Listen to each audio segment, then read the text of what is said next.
और बहुत डिटेल में इस्लामाबाद यूनाइटेड पे बात हुई, कोयटा ग्लैडिएटर पे इस वक्त बात चल रही है और अब आगे चल के हम जरा मजीद बात करेंगे। We'll just look back at the entire HPL PSL so far, because याद रहे आज ऑफ डे है, no teams are in action today and tomorrow. It's a double header, उसके आगे चल के हम बात करते हैं कि डबल हेडर्स में कौन कौन सी टीमें जो है वो एक्शन में है। लाला, कोयटा ग्लैडिएटर्स की हमने बात की और मैंने कहा जी सरफराज का जरा जिक्र करना यहाँ पे ज़रूरी बनता है, बिकॉज यार कप्तान है और जिसे कहना चाहिए ना स्पीयर हेड किया उन्होंने, जो पहले 4 सीज़न में कोयटा ग्लैडिएटर एक तगड़ी टीम मानी जाती थी, द टीम टू बीट हुआ करती थी और ऐसा लगता था कि they can do no wrong.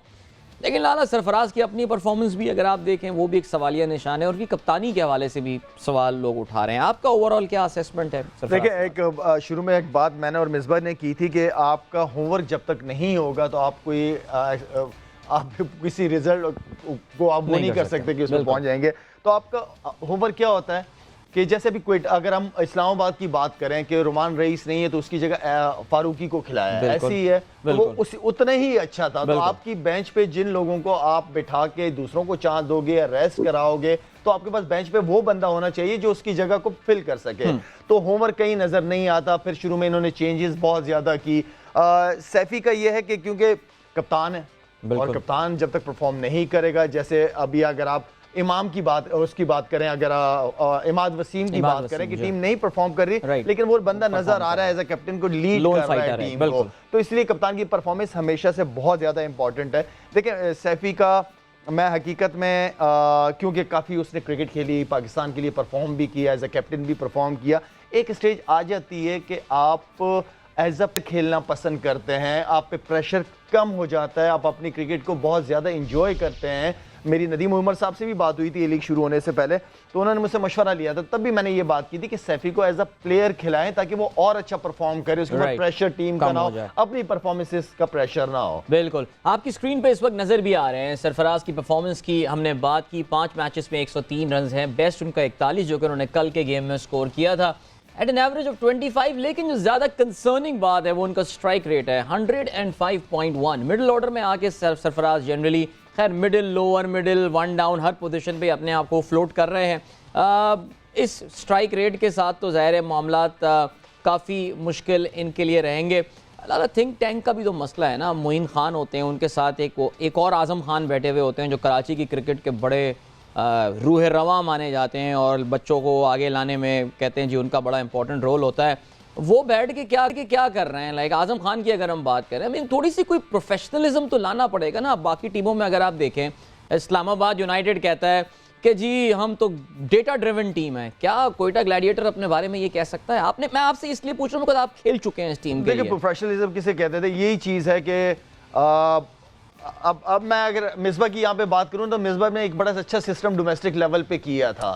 स्वी गैस से जब ये लोग थे तो जो प्लेयर्स नहीं खेलते थे या जिन प्लेयरों ने अगला सीजन खेलना होता था उनके फिटनेस टेस्ट लिए जाते थे। तो ये डोमेस्टिक में मैंने पहले कभी नहीं देखा था। ये मिसबा ने ये इनिशिएटिव लिया था कि भाई अगर प्लेयर आ रहा है अगले साल उसके फिटनेस लेवल का स्टैंडर्ड है क्या। तो इसी तरीके से मैं अगर बात करूं आपकी हसन अली जो बैट्समैन एहसान अली हो गए और उसके बाद फिर हम उमर अकमल को आप टीम में ले आए, किस बेस पे लेके आए, क्या उसकी फिटनेस वो थी।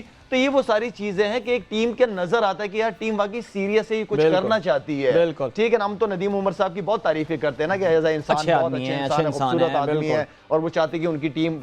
तो आपको हर चीज में मैनेजमेंट में भी फिर आपको प्रोफेशनल लोग चाहिए होते हैं। राइट, ऑलराइट मिसबा, ये अगर एक और सवाल, बल्कि मैं इरम से काफ़ी देर से हमारी बात नहीं हुई। इरम, एक और प्लेयर जो कि आई थिंक हम ये कहेंगे कि कोयटा ग्लैडिएटर्स तो चलें अपनी जगह, लेकिन पाकिस्तान टीम के लिए वो प्लेयर बड़ा इंपॉर्टेंट है, ऑलराउंडर मोहम्मद नवाज।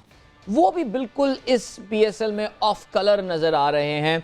उनकी परफॉर्मेंस भी अभी हम अपनी स्क्रीन पर आपको दिखाएंगे। I mean there is nothing worth talking about अगर हम नवाज की performance, whether it's with the ball और विद द बैट। तो इरम, आई थिंक उनका परफॉर्म ना, ये देखें जी आपकी स्क्रीन पर भी जो है वो इस वक्त इनकी परफॉर्मेंस है नवाज की। तो अगर आप इनके पिछले मैचेस देखें, 14-3, ये मैं रन्स की बात कर रहा हूँ, 3-2-2-1 रन।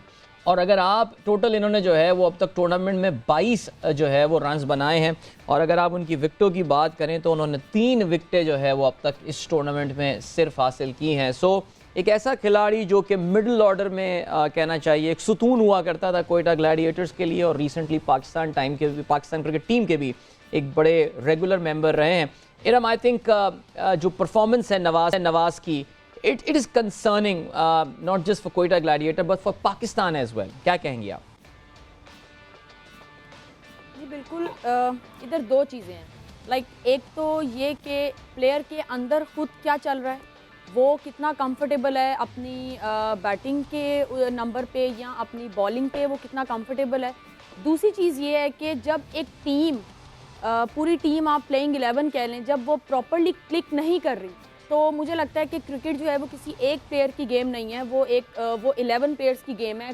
कोई एक भी जो है वो मैच कह लें नहीं जितवा सकता, सारे प्लेयर्स को मिलके करना होता है। तो मुझे दो चीज़ें लगती हैं कि यहाँ तो ये मोहम्मद जो नवाज़ हैं उनके अंदर क्या चल रहा है कि वो कितना कंफर्टेबल हैं, कोई फटीग का शिकार तो नहीं है या कोई कुछ भी हो सकता है। और दूसरी चीज़ कि उनकी टीम भी उस तरह से परफॉर्म नहीं कर रही जबकि उनकी टीम बहुत स्ट्रॉन्ग है।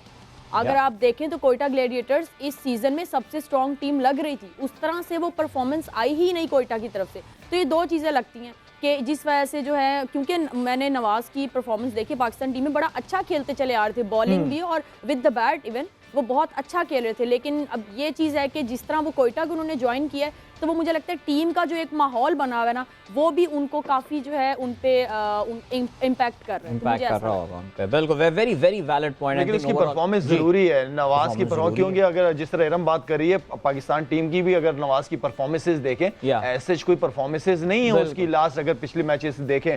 साथ में ये कि क्योंकि अब आप देखें कि इमाद वसीम भी जो है वो लाइन में है, बिल्कुल वसीम है परफॉर्मेंस दे रहा है, और जिस तरीके से मुझे ये अच्छा है कि शदाब के पीछे उसामा मीर भी है।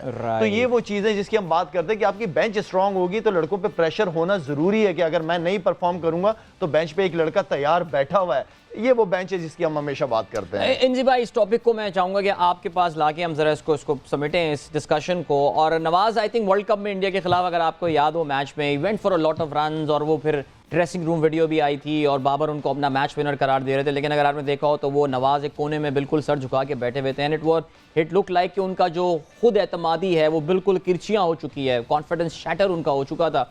उसके बाद से नवाज वो वाले नवाज हमें दिखे नहीं हैं। बहुत इंपॉर्टेंट है उनके लिए PSL में अपनी फॉर्म को रिगेन करना।